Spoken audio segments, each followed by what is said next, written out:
Welcome to The Project. It was an emotional day in the Leongatha mushroom murder trial. The head of an intensive care unit detailing the final excruciating moments of the victims' lives as doctors fought to save them. When the 4 lunch guests were transferred to Melbourne's Austin Hospital, doctors tried several aggressive treatments in a desperate bid to save them. 2 days after the beef Wellington lunch, Gail Patterson's liver stopped working. By this time, she was too unwell for surgery. She was on everything we had. Gail died 2 days later. Heather Wilkinson's decline also rapid. Like her sister, she was too unwell for surgery. Professor Warrilow telling the court it was very apparent that this was not survivable. Heather died on the same day as Gail. Meanwhile, doctors feared the worst for Don Patterson. We were very, very worried about his progress. He was getting worse. While Don underwent a liver transplant, it wasn't enough. We had no other treatments to offer, no other therapies. He was dying. Don died the next day. The only surviving lunch guest, Ian Wilkinson, eventually recovering after almost 2 months in hospital. We thought he was going to die. He was very close. Erin Patterson is accused of intentionally poisoning her lunch guests with death cap mushrooms. The defence argues it was a tragic accident. She's pleaded not guilty to all charges. We are live from the lands of the Kulin Nation. Erin Pearson is the Age's crime and justice reporter. She was in the Morwell court today. Erin, this sounds like pretty emotional testimony. What more can you tell us? That's right. We had Professor Warrilow from the Austin Hospital taking the jury through essentially the final days of life for 3 of the 4 lunch guests. And as part of that, one of the lunch guests, the surviving lunch guest, was present in the courtroom. So there was a lot of tears as the family members who were present in court were listening to some of this evidence. It was quite detailed as they went through a bit of a timeline of when the family members arrived in hospital and their subsequent decline. So there was quite a few teary members. Some of the siblings that were there in support of their father were in tears. One lady in the front row was sobbing and blowing her nose with a handkerchief. And on the other side of the room, we know that's where Erin Patterson sits in the dock. And for part of this evidence, she was also a little bit emotional today. Well, as you say, the surviving guest, Ian Wilkinson, was there. I mean, how was he? He was seated in the back row. He had his daughters there and his son-in-law supporting him.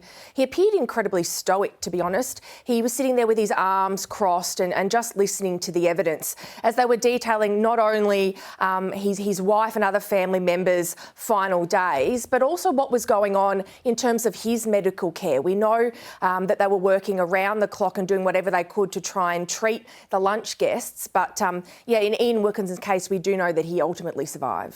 Erin, can you tell us more about the efforts that the doctors went to while trying to save the lives of the 4 lunch guests? Yeah, we heard when they all arrived at the Austin Hospital, this is over 2 days, we heard that Gail arrived first, followed by her husband Don, and then we had Heather and Ian arrive the second day. So this was the 31st of July 2023 into the 1st of August. And the expert was explaining to the jury that their conditions at that time, all 4 of them, were really rapidly declining.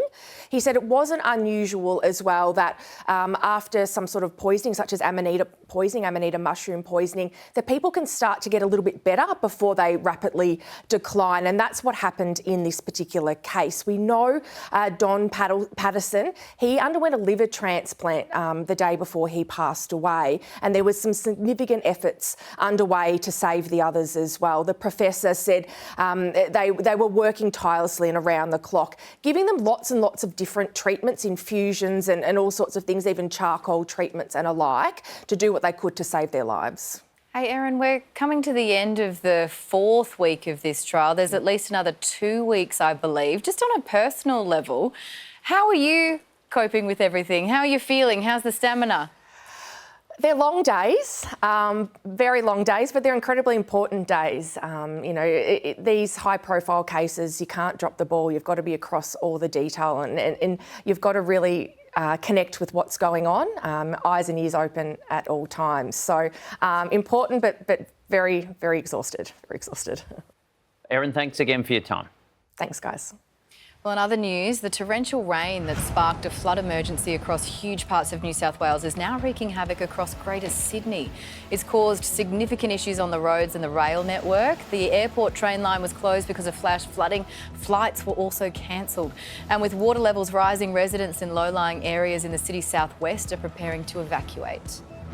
And a woman on the Sunshine Coast has copped a $376 fine after she was caught riding her motorbike with her dog strapped to her chest.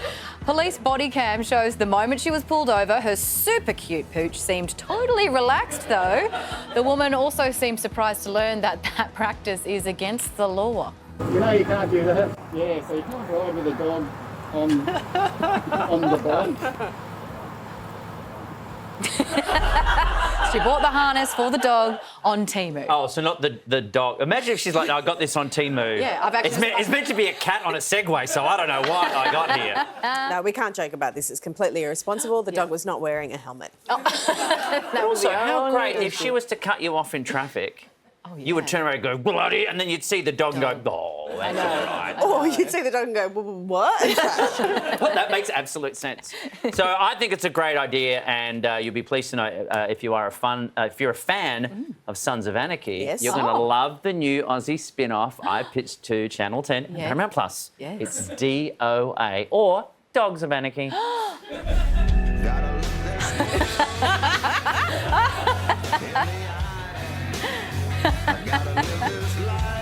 yeah.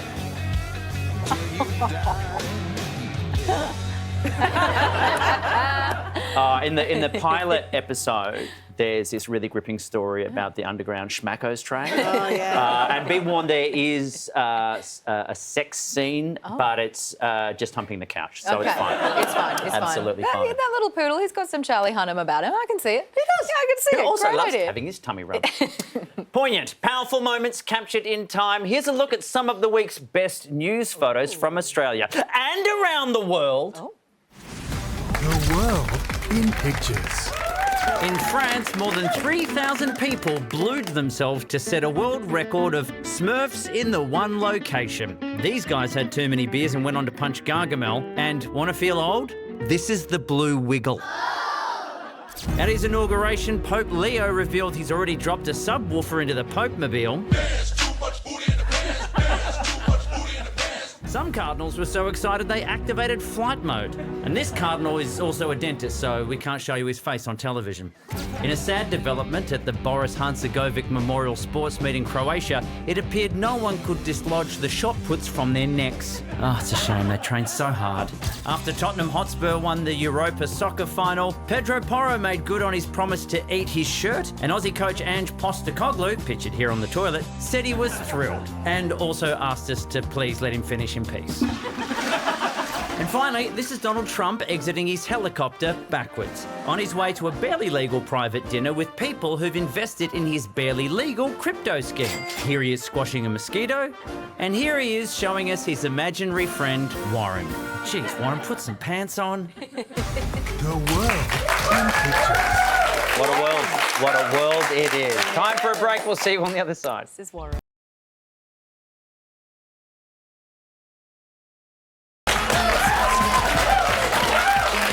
Welcome back. This is The Project. Let's get some more of oh my goodness, to more of today's top stories. And it sounds like the band could be getting back together. The Liberals have agreed in principle to the 4 policy demands issued by the Nationals, paving the way for the coalition to reunite.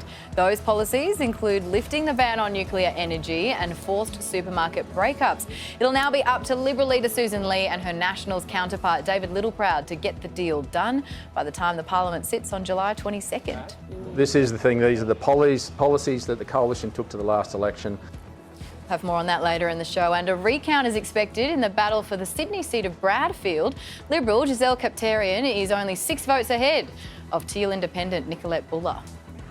2 Romanian men have been charged over an elaborate card skimming scheme which has cost unsuspecting Aussies almost $1 million. They're accused of fitting card skimmers to dozens of ATMs across Sydney and the Illawarra, allegedly using the data they collected to steal more than $800,000. How do you smuggle that into an ATM? It's a good question. The AFP says it's likely some victims will still be unaware they've been robbed. And Aussies and swearing go hand in hand. We all know it. So much so that you'd think we'd probably top any list for profanity. But a new study by the University of Queensland, what a place, has found Australia is only ranked third for swearing online. The study looked for vulgar words in online content across 20 English-speaking countries. Turns out we swear less than the Brits and far less than the Americans, who dish out the most obscenities. Online? Online. Oh, so you topped the list online, did you? Say it to my face. Don't say it to my face. But seriously, as if we're not the best at saying it to your face. Well, I think do you know what? I feel that Australians, if it was to your face, we win this. We top this list for sure. No doubt. But there's something about us, this inherent politeness that we can't get over, that if you're actually typing it and you can see it there, it just seems too final. Like that seems too much. We'll yell at you in the street, but we can't possibly write that down. Well, can I offer some advice? Because this young lady was asked about us and our swearing. And there's obviously different rules online to your face. It can all be a bit confusing. But we have a bright legal mind from Queensland, Georgie, of course, What a place. who's found a very handy legal loophole. I've gotten worse since I've turned of age, like 18. Because I can swear in front of my parents now. Ironclad. 18, vote, drink, swear at mum and dad. That's it. Really fun. Which, of course, shines a light on underage swearing, which we all know is rampant in society at the moment. But, you know. That's our constitution. I want to. Man, you really just want to swear. To No, get you the can't. joke. You can't. You can't. I can't do it. Well, imagine. Not to your face. Imagine being just days away from having your first child and facing the prospect of being booted out of your country. You've called home for close to a decade. We're super excited. It could be any day now. Hospital bags packed. I just had the car seat installed today, but there's no point doing a nursery just in case we don't get to even use it. Sarah and Lewis should be planning for parenthood. Instead, they're desperately fighting potential deportation. We're constantly living in fear that the rug is going to be pulled from beneath us at any point. The reality is that we are prepping to potentially have to leave with our newborn baby. Sarah's from Wales and has been living and working here for 9 years. Her partner Lewis is Scottish and has called Australia home for 5 years. The couple has their hearts set on becoming permanent residents and says they've already spent 40 grand on various visas. We have done everything by the book. We've jumped through every hoop. We've paid the money. We've met all the criteria and we have more than enough points to be eligible for the visa that we're expressing interest for. During COVID, Sarah worked on the front line with children at risk of homelessness and is now a child protection worker helping vulnerable families in Queensland. She's put her hand up for the 491 skilled regional visa, which would also allow her partner to stay in the country. Under the government's skilled migration program, Queensland's been allocated 600 places this year.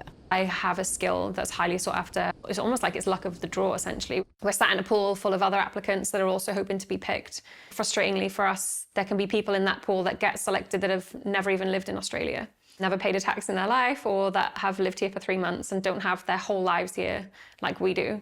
The pair fears the skilled visa won't be granted before their current temporary visas expire in August. If forced from the country, they'll be starting from scratch. The reality is that we essentially will be homeless, and neither of us will have jobs, we won't have cars, we'll have our 2 chihuahuas and obviously a newborn baby, which, it'll be a stretch.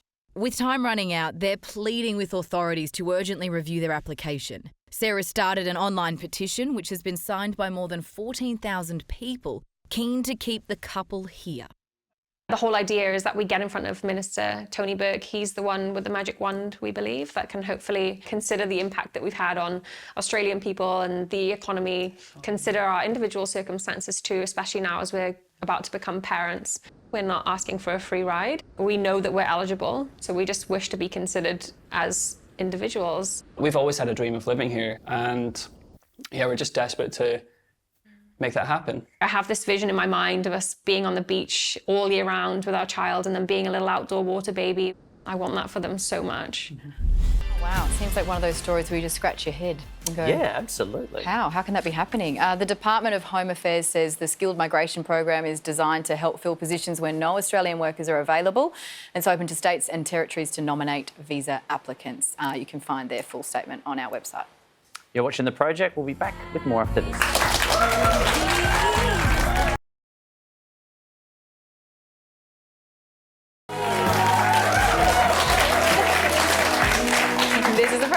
Welcome back. That's me. That's my We're name. very excited. Our next guest is Australian music royalty with Jimmy Barnes as her grandfather. We'd be surprised if Ruby Rodgers wasn't incredibly gifted, but at 15 years old, she's already blowing us away. How can you tell me to just ignore it? Say you're better for it. 'Cause when you hit the home, it hits the heart. Please welcome Ruby Rodgers. Now, we mentioned, thank you for joining us, by the way. Thank you for having me. Pleasure. Now, we mentioned your very gifted family. We mentioned Grandad Jimmy, Mahalia Barnes, of course, your mum. Your brother plays on the EP as well. You've got a very musical family. Was there any chance that you would get into something like finance? I mean, I pushed back a little bit, like a couple of years ago. Yeah, I said I wanted to go on MasterChef. Oh, they are salivating right now. That didn't work out. And yeah, I pushed back a bit, but really, I think it took finding what inspired me to create music to realise that that is what I really wanted to do. And I think that it's so important that to find that inspiration in order to have that drive and passion to to pursue your career, to pursue music. And I think without the support of my family, obviously I wouldn't be where I am, and I'm so thankful for everything and the opportunities I've been given by so many people recently. But I've really found that inspiration recently, which has really helped me. Well, I love that, because you would think, well, if your family's been in the music business or even in entertainment, it's a very easy path for you to walk as well. So to hear how passionate you are about it is a wonderful thing. Now, your mum was in a group called the Tin Lids that I remember when she was probably around your age. A, did she give you any advice about being this young in the business? And B, have you thought about starting a band with your cousins? I mean... It's a very complicated question. Yes, it is very complicated. I mean, I'd consider it. I don't know if they'd want to. My sister is 8 and she doesn't really have that interest. She's like, yeah, I like it. She's pretty good. Yeah. She'll be the one doing that stuff. She's great. She plays cello. But yeah, mum gives me the best advice ever. She helps me through everything. She really just helps guide me and support me in everything I do. And I feel like she's just had so much experience, and it would be crazy not to listen to her. She knows what she's doing, and she's really good at it. Well, let's talk about that experience, because you also have so much experience. We found this vision of you from 2016, I think it is. Look at you here. You surely are like only 7 years old or something. Did you ever suffer from stage fright at all in your life? I think I actually suffer from stage fright more now than I did back then. I think it was before I had this self-awareness and the voices of, society and the outside world kind of in my mind. I feel like as you grow up, you kind of start to overthink things, and I think that's definitely happened. But I'm getting that back, getting that 7-year-old me confidence back as we speak, and I think, everything that's been happening recently has just helped me build that. Well, that incredible little girl has just released her first EP, so congratulations. Thank you. The thing that I love about it, and we've been listening to your music all day, is that this is not your typical kind of teenage release. This is not a song that's kind of, angsty or subject matter that we've heard before. This is something really close to your heart. And, tell me about that.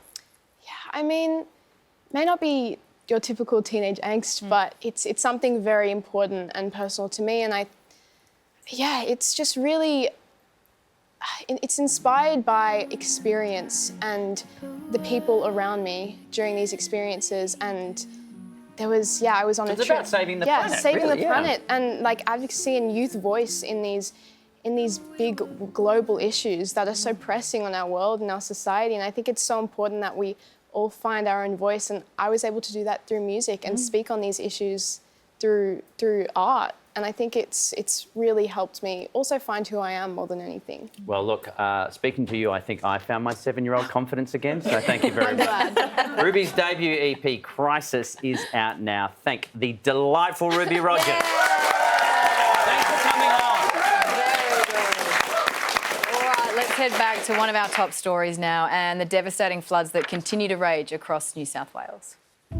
A male in his late 70s was found about 4:30am this morning. Tragedy today as catastrophic flooding across New South Wales claimed its fourth victim. It would appear as though he has driven into floodwaters and the vehicle has been swept off the causeway. There are 4 tragedies.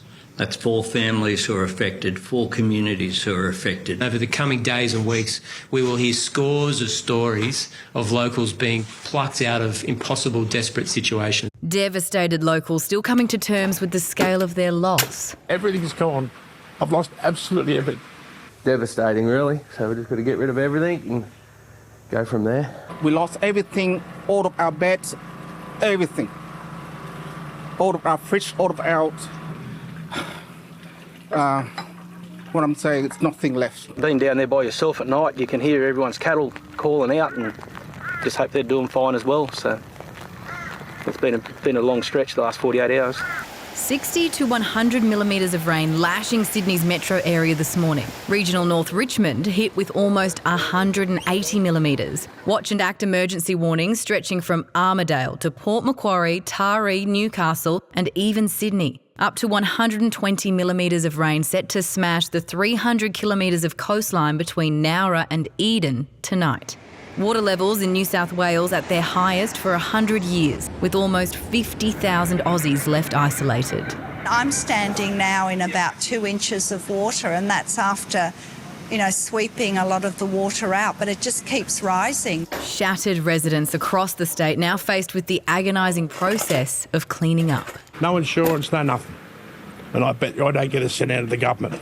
Well, with us is Daniel Berkery, who runs the Pantry Cafe at Netherby House in Kempsey. Daniel, just how are things where you are right now? Yeah, it's been pretty hard, pretty tough few days. It's obviously very wet. We're stoked now that the rain seemed to have cleared. And now, the clean-up begins. So we're just waiting for the floodwaters to recede and get into it. Hey, Daniel, can you talk us through exactly what you've been doing over the last couple of days, trying to save your property, your belongings, just how difficult that has been in the conditions? Yeah, so this just happened so quickly. Even locals were telling us there's not that much to worry about. And basically, I rang my business partner Monday to see if we should sandbag, and we were still wondering. And then by sort of Tuesday morning, the flood was nearly here. So we got out as early as we could and sandbagged the front of the property, also the cafe. And I just moved as much of my belongings as I could up into the main house into safety. And by the next day, we were fully inundated overnight. So the property was flooded. I believe that you've only been open for 8 months now. How tough has that been for you with such a new business? Yeah, we have 8 months. So September last year we opened, and obviously with Cyclone Alfred and then followed up by this, I literally used the same sandbags from Cyclone Alfred to sandbag the property again. It's been really tough. We've, lost weeks and weeks of income, and we have a really, really great young staff, and I have an amazing business partner who has a farm at Temagog, which is also cut off currently. That's where a lot of our produce comes from. So the flow-on effect's been massive as well. It hasn't just affected us, but so many young people and obviously the local community. Do you feel like you can come back from this? Are you feeling optimistic? That's a bit hour by hour at the moment for me. I've got a lot of encouragement from my friends and the local community.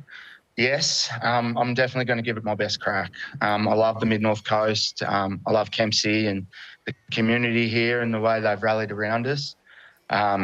We're certainly going to give it our all.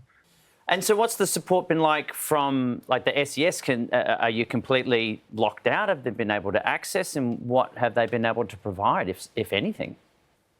So I've been pretty lucky again. We sort of were able to move upstairs with some supplies and things. The SES are incredible. They've just worked around the clock, pulling people out of floodwaters.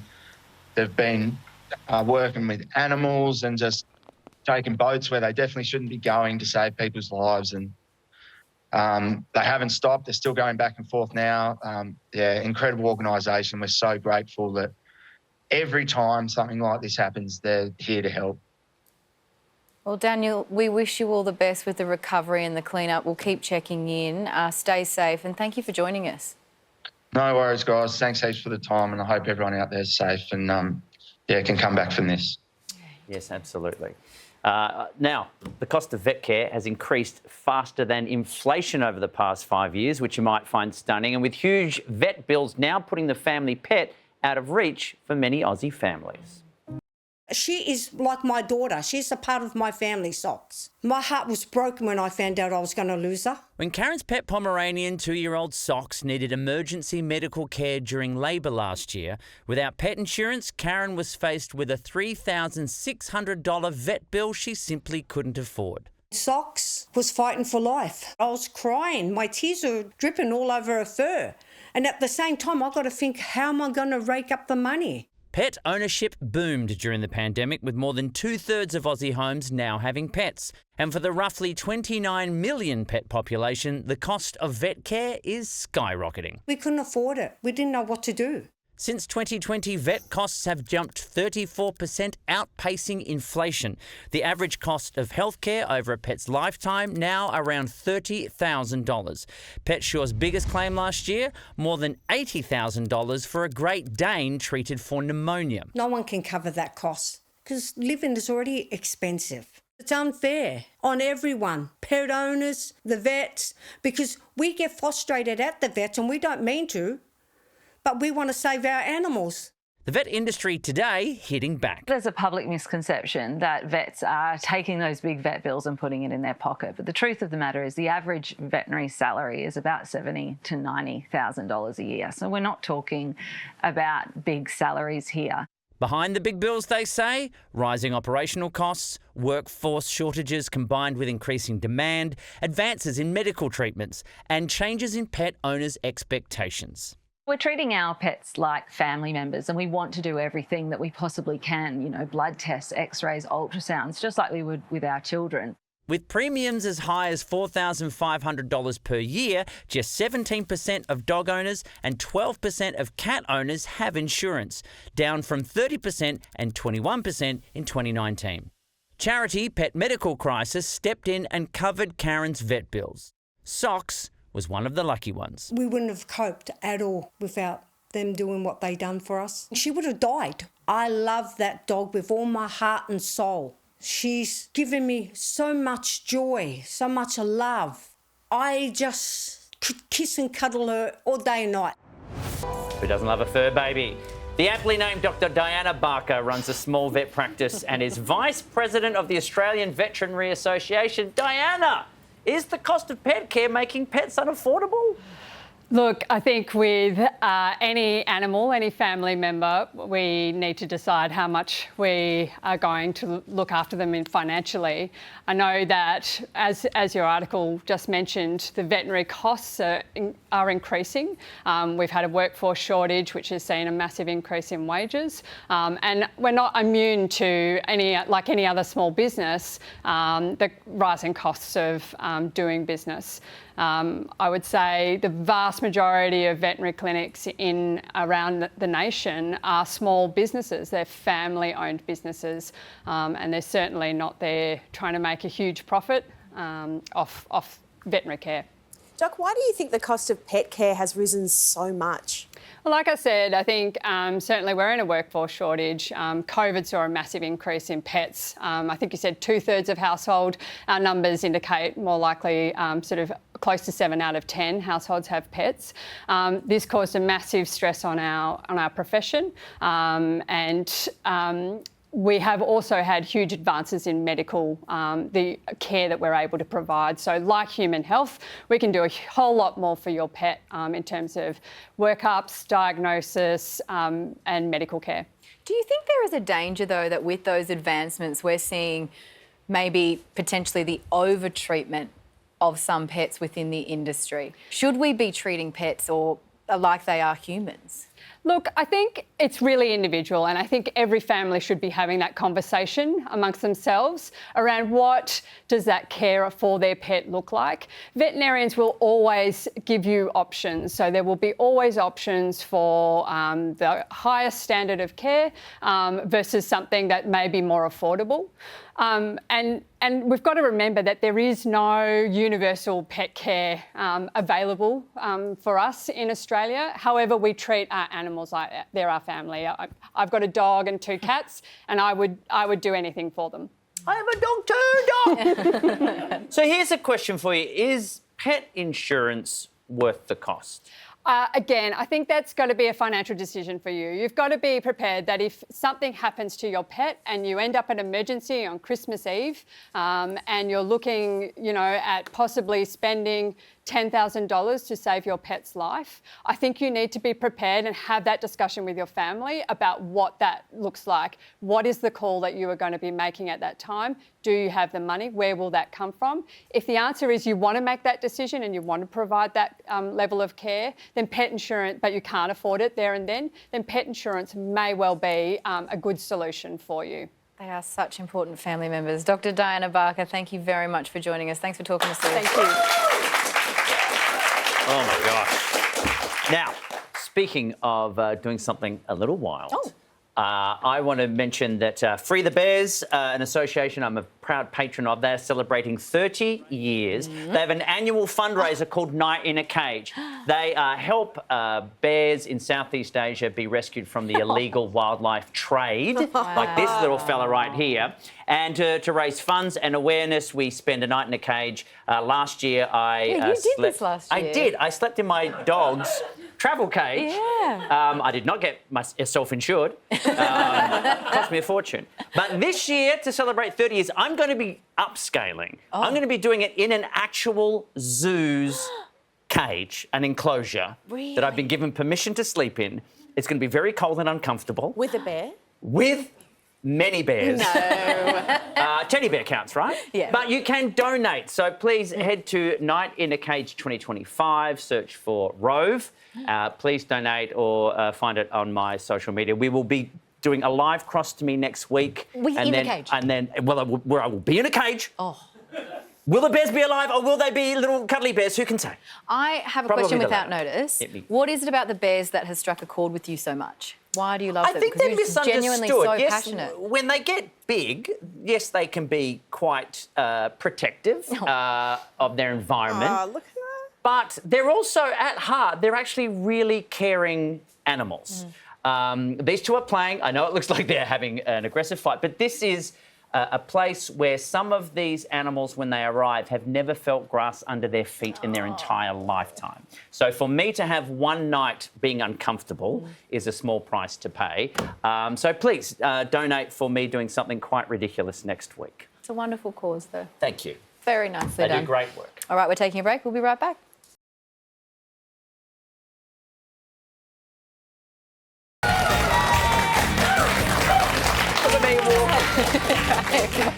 Project. Now, a concerning development for Aussies studying in the US after the Trump administration banned Harvard from enrolling foreign students. Those students will have to change schools if they want to keep their visa. Australia's ambassador to the US, Kevin Rudd, says he's working to get Aussies at Harvard the appropriate advice. He's also looking into what it might mean for Aussies studying at other American universities. And a rude awakening for a Norwegian man who woke up to find a cargo ship in his front garden. It seems the 135-metre long container ship ran aground during the night, missing Johan Hellberg's house by only 5 metres. Johan says the ships normally turn right or left into the fjord. This one just went straight ahead. Apparently. And he says he only found out when the neighbours came knocking because he'd slept through the drama. What? Today I'm just going to stand and watch everything that happens because this has attracted attention. I've rarely had so many visitors at once. Wow. Extraordinary vision, more extraordinary, he slept through. I mean, I know how he feels though, because sometimes I make an online purchase before I go to bed, wake up, what's it doing? Yeah. How'd it get here? How'd that happen? Yeah, exactly. Hey, look, great that we're covering the great ship landing, Yes. but I'm a bit disappointed because this morning Sunrise got the jump on us with a lowdown on what's new in the vacuum world, and we should be ashamed of ourselves. Yeah. So right. But more importantly, at the end, Shervo had a little gag coming out of it, and Natalie Barr, well, I don't know that she thought it was great, but she's very good at keeping it to herself. A good selling point, Shervo. Okay. Okay, thank you very much, Sean. We'll let you go have some sushi. Really sucked that cross, But I didn't would- it? Yes. I mean, it's Couldn't tell, couldn't I don't know if you might have missed it. Let's see if we can catch yeah. that moment again. The exact moment that Nat's soul left her body. Okay. There it is. There it is. Goodbye. It's not every day you go, oh, I wish Koshy was back. There you are. Now, it's been a tumultuous week for the coalition. They broke up, they left the door open, they pined for each other. They said they'd probably get back together, It's the maybe. notebook of politics. It is. It's just so complicated. So, to analyse the things they've said, here's the absolute cheapest relationship counsellor we could sorry, she prefers affordable and certified in that order. The coalition has imploded, with the Nationals choosing to tear up their agreement with the Liberal Party. We will not be re-entering a coalition agreement. It is disappointing. It's time to have a break. I'm hearing positivity. I'm hearing hope. But above all, I'm hearing denial. This is a clinical form of delulu. And yes, that is my formal diagnosis. Mending bridges is not easy. It's going to take work. Work, work, work, work. Come on, you know it. This is a time apart for us to be better. I don't think it will last forever, but it's a stupid move. Yeah, sometimes your parents are not going to understand. But a separation is good. You've got time for hobbies, baking bread, dating younger men. I mean, not that much younger, but other men. I'm passionate in the belief that we can bring this back together. You see, the hardest thing with things like this is admitting it to the world that it's officially over. The second hardest thing, admitting it to yourself. I mean, it took me 3 marriages. Well, 2. No, 3. Sergio. I'm still there, and the door is still open. The Nationals' door remains open, and our door remains open. Opening doors is an amazing path to recovery, to reconciliation, but it's also a path to robbery. All those open doors, it's just tempting, isn't it? If this is going to work, don't put them on a pedestal. Don't look back and think of them as someone that they're not. Susan Lee will be the next Prime Minister. What did I just say? How would you describe this breakup? Is it friends without benefits? I mean, how does it... I'm not buying it. No, the animal yearning may be strong, it may be unavoidable, but if you don't do the work, to quote the title of my book, there will be an intimacy relapse. ... A personal journey. Sergio. And as David and I left today, we agreed that he and I would continue to meet regularly. Susan and I had a big hug. We have much in common. We made a commitment to one another. I want to work very closely with the Nationals, and they want to work very closely with us. I can be an adult. Sorry, that was for work. Both parties will now re-enter negotiations and hit pause, Giving the Liberal Party more time to mull it over. This is a positive step forward. Oh, so you're back together? No, this will allow time. We want a coalition. Well, therapy can work quickly. You're welcome. It's my number. Are you going to put that in post or? No.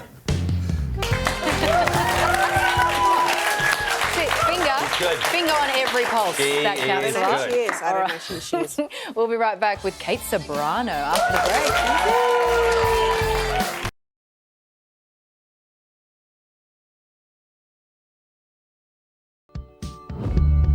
This Sunday on The Sunday Project, U2's formidable frontman Bono pulled back the curtain on some remarkable moments in a new film, and I had the pleasure of talking to him about it. I'm really 1/4 of an artist without Edge, Adam and Larry, and I'm half of a person without Ali, and that turns out to be the greatest strength. Look, Wow. any chance to chat with Bono, I love it. Yeah. He's a good man. He's a good man. Can't wait And for that chat. this is based on his autobiography, Surrender, which got turned into a live show, which is airing soon on Apple TV+. Highly recommend it, and check out the interview at Sunday, 6 p.m. Now, our next guest has been in rehearsal mode as she gets set to launch into her 5th decade as a performer on her upcoming Australian-made tour. Would you please welcome the one, the only, it's Kate Ceberano.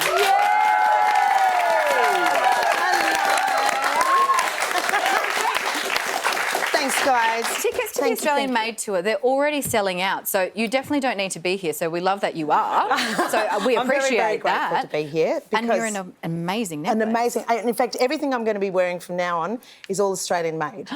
Really? Kate Durham. Oh, absolutely. I've been a great champion for Australian things for a long time, especially fashion. Yeah. And It looks very pokey. Like, would that... No, curve it looks fantastic. It does look amazing. I'm just saying. It's like, and this is Kate Durham, Melbourne-based, and I've known a lot of artists, Martin Grant, a variety of different stylists. In fact, on the Australian Made Tour, Michael Hutchence really put Leona Edmondson on the map because he was... the original tour, yes. Indeed, because he'd be wearing those white pants with the stars on the side. Do you remember that? Yeah, we do. No, it's hard to forget, really.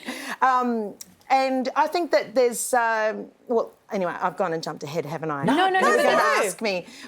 That's what we hear... That's what you... Well, no, basically, you were going to ask me about it and I just went straight into it, didn't I? Yeah, Sorry. but you can. You Okay, can. You 40 can do years, whatever we're you nearly wanna 40 do. years, Australian made, and may I just say it was such a remarkable privilege to be here for Ruby's first television performance. How beautiful is she? We were wondering that. I didn't know, because she's so gifted. So gifted, and the confluence in the family, the way we all... Because Barnsley was part of the original lineup Jimmy with you. Barnes was the headline. There was... Well, we were all headliners, actually.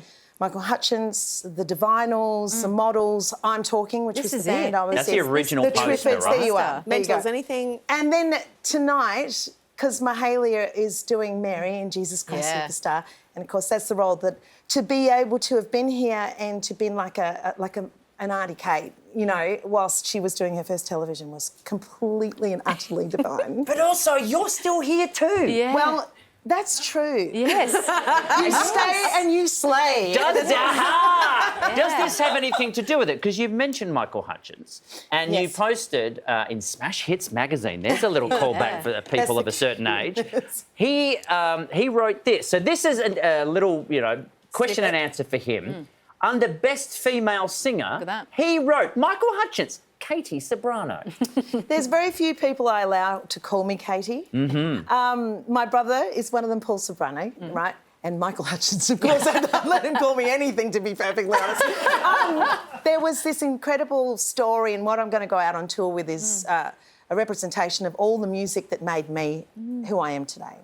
And Chrissy and all the stories, Renee... But it's also going to be reflecting into recent times with, I've got Bernard Fanning, Wolf Mother, Sia. I mean, it is an absolute chaos of all of the best of Australia. And I love it. Rehearsals are just sounding so unreal. Well, and it's just three of us on stage. But speaking of rehearsals, we got a little snippet of behind the scenes. You're in rehearsals now. I saw you're sewing something. So talk about Australian Made. What is going on look here? at that. Eagle-eyed. Well, ladies and gentlemen, I'm making the backdrop by hand with some of the greatest Australian master quilters and seamstresses and sewers and beaders, and we are making like Jenny Key, Ken Doan on crack. So I wanted it to express Australia, which is a really vivid, and it's an ever-changing conversation, and just put Australian artists on the map. I'm sewing and I'm drumming as well. You look so happy right and now. Vibrant. And you have been like bouncing around. Yeah, because when you can hit things, girls. It's so good. Have you ever seen we just talked off camera, on Saturday Night Live, there's this skit, and I just love her. And she's like, there's nothing she can't do because she's 50. I'm 50. I'm 50. And I just reckon I just have nothing to lose at this time. There's through a course of 40 years in the business, we learn, we change, we evolve, and in the end of the day, we've only got this window left to fang it. Oh. And fanging it. I love that. And so fang it we must. Yeah. That could have been the tour name. Actually, why didn't I ask Australian you? Made. Fanging it to a town near you. Maybe we'll just put that She'll there drop anyway. by, she'll darn your socks, whatever you need. Kate Ceberano. Oh, Kate Ceberano. Ticket details to catch Kate live on her Australian Made tour on our website. You'd be mad not to fang it with Kate. Would you please thank Kate Ceberano?